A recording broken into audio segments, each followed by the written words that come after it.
আসসালামু আলাইকুম, সবাইকে শুভ সন্ধ্যা। কেমন আছেন সবাই? আশা করি অনেক অনেক ভালো আছেন, সাথে আমি অনেক ভালো আছি। আর আমি আজকে দুপুরের রান্নার আয়োজন নিয়ে আপনাদের মাঝে চলে এসেছি। দেখুন বন্ধুরা, আমি কিন্তু আজকে বেগুন ডিম দিয়ে রান্না করব। তাই আমি বেগুনগুলোকে ভালোভাবে সিদ্ধ করে নিয়েছি, আর এটা কিন্তু আমাদের গাছের টাটকা বেগুন।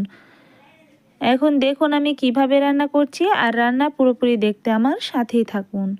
দেখুন আমার পেঁয়াজগুলো যখন লাল হয়ে গেছে, তখন আমার দেশি মুরগি থেকে আমি একটা ডিম নিয়ে আসলাম। আমার কিন্তু দেশি মুরগিতে ডিম দিচ্ছে, আর ডিমটাকে দিয়ে দিলাম। এখন আমি ভালোভাবে নেড়েচেড়ে নিয়ে বেগুনটাকে দিয়ে দেব। আর এইভাবে বেগুন খেতে কিন্তু ভীষণ ভালো লাগে, আর এটা কিন্তু ঝটপট রান্না করা যায়। হাতের কাছে যখন কোনো কিছু না থাকে, তখন আমি এভাবেই কিন্তু গাছের সবজি উঠিয়ে রান্না করে নিই। আর এদিকে আমি দিয়ে দিয়েছিলাম ভাতের মধ্যে ওল। এটাও কিন্তু আমাদের গাছের ওল।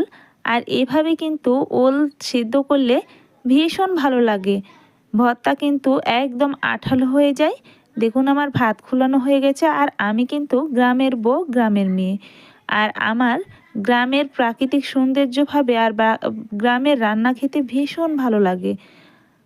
দেখুন আমি এখন কিভাবে ভর্তা করছি। ভাজা পেঁয়াজ মরিচ সব কিছু দিয়ে দিলাম। এখন আমি তেল দিয়ে দিলাম পরিমাণ মতো।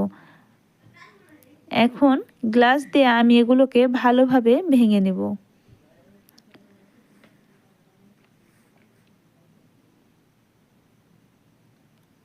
দেখুন বন্ধুরা, আমার কিন্তু হয়ে গেছে প্রায়। মাশাল্লাহ, আমার কিন্তু ভর্তা হয়ে গেছে। এখন কিন্তু আমার পরিবেশনের পালা। আমি প্লেটে ভাত নিয়ে নিয়েছি, আর এখন আমি ভর্তা উঠিয়ে নেব।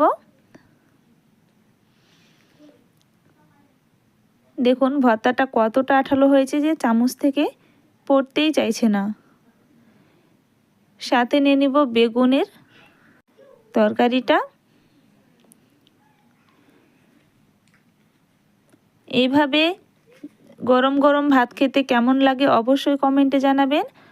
আর সাথে আমার গোস্ত রান্না করা ছিল আগে থেকেই, আমি গোস্তটাও প্লেটে উঠিয়ে নিয়েছি। তো আপনাদের কাছে কেমন লাগলো আজকের রান্নাটা অবশ্যই কমেন্টে জানাবেন।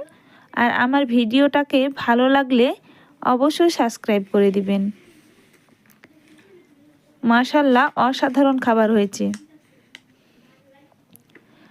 খাবার পর আমি কিন্তু এদিকে নিয়ে নিয়েছিলাম, ফ্রিজে হঠাৎ দুধ ছিল, তাই আমি ইচ্ছে হলো বরফ বানিয়ে খাই। বরফ বানাতে গিয়ে কিন্তু আমার